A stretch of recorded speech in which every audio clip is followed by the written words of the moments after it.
Being an Army Ranger is a very fast-paced lifestyle. I was clearing a weapons cache in Haditha, Iraq, when the building collapsed on me, burying me alive. I spent 6 months in the hospital and a year of recovery.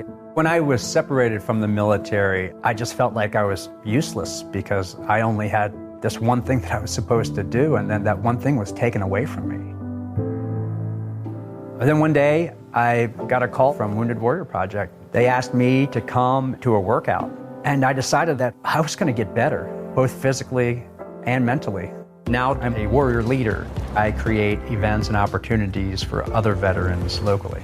Wounded Warrior Project did a phenomenal job reminding me that my injuries aren't going to define who I am. And because of that, I can do anything that I want. See how we help warriors combat stigma at woundedwarriorproject.org/combat stigma. Morning X, it's Barnes and Leslie on the original 99X. Got to give a warning, the segment we're about to get into is very intense, and this is going under the public service umbrella. This is really something you need to know is happening out there. We're not glorifying it in any way. I'm not even going to give you the actual website where this stuff lives, but it's picking up steam, and you should know about it. So if that's something that triggers you, parental guidance definitely should be used in this segment. There's a whole subgenre that's taking over social media right now that is very disturbing, and it is AI true crime. It's a true crime subgenre. I want to play you, this is a 17-second clip, and then I will tell you what it is and we'll get into it. But again, if you're triggered by this type of violence talk or talk of murder, I know it's a big thing in true crime with podcasts, but since we're broadcasting, just want to put that final warning that this is intense, kind of wicked stuff. So listen to this. This is just a 10-second clip. My parents played a game with me who could throw me so high up in the air that I'd hit the ceiling and then let me fall to the floor as hard as possible would win.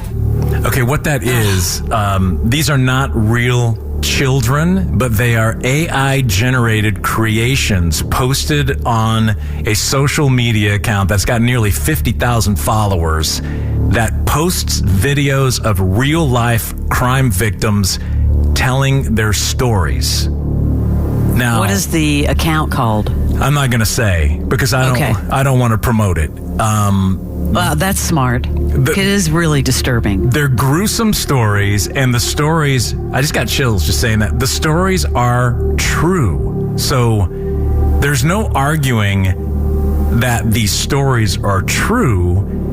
It's just there's a big ethical question that goes with people, glorifying this for entertainment purposes. You got to think about the families involved, and that's why also I'm not giving names of these stories. But basically, Fram, they're taking either photographs or videos of the deceased and recreating them with AI and basically giving them a voice to describe how they were murdered. And what's crazy about this is I don't know legally if you can stop someone from doing this. That's the question. And, there's massive true crime fandom. And they're using artificial intelligence to essentially resurrect murder victims. And many of them are young children. And the people that get off on this, that's just sick. Think about how disturbing this is to bring all of this trauma back up to the families. So disturbing. And again, the reason we're bringing this up is it'd be great for you to avoid it.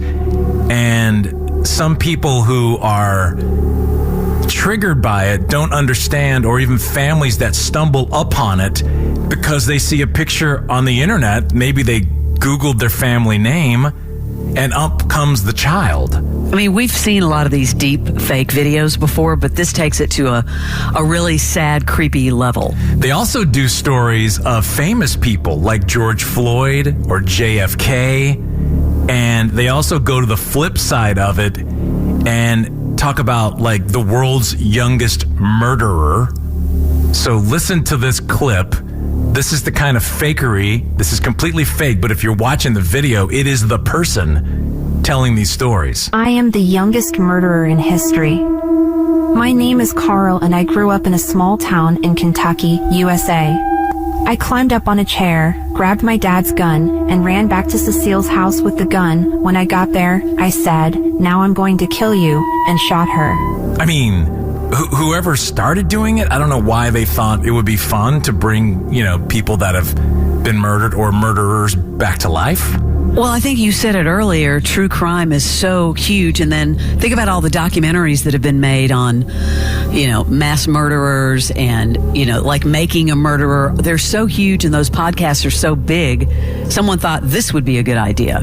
Man, there's so many ethical questions, so many legal questions. You're going to see a lawsuit at some point. I mean, think about the documentaries like Making a Murderer and My Favorite Murder, who have immense cult followings, and the ethical implications of audiences consuming real life stories of horrific assaults and murders just for pure entertainment.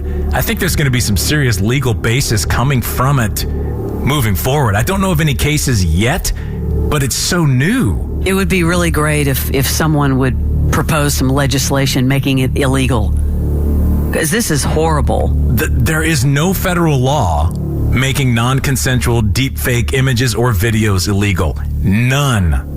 And, it's like I said earlier, we know about the deepfake videos, like the Tom Cruise one has been out forever, but how bad is it if you're that person? And now this, taking it to such a horrible level for victims and victims' families. It's such a psychological weird play, especially when you're watching these people that they've resurrected. Yeah, awful. Here's one last clip. I once tied up my wife and submerged her into a large bucket of ice.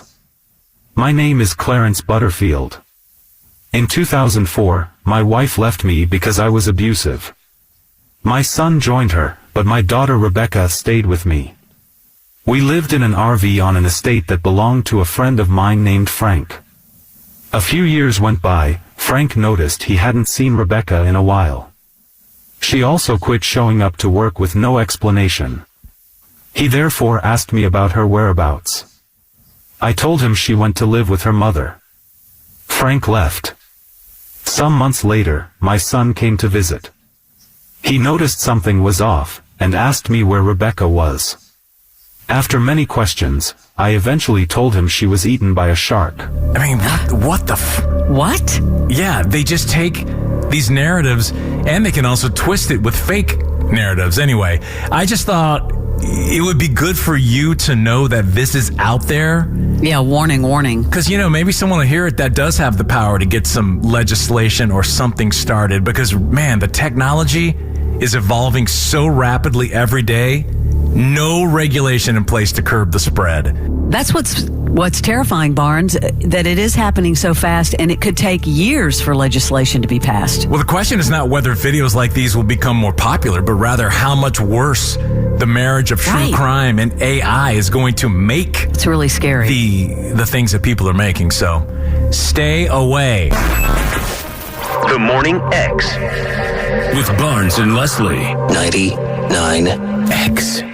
Did you know African American men and men with a family history are at higher risk of being diagnosed with prostate cancer? It is the second leading cause of cancer deaths in men in the U.S. There are usually no early warning signs with prostate cancer, which is why it is important to know your risk and talk to your doctor about whether prostate cancer testing is right for you.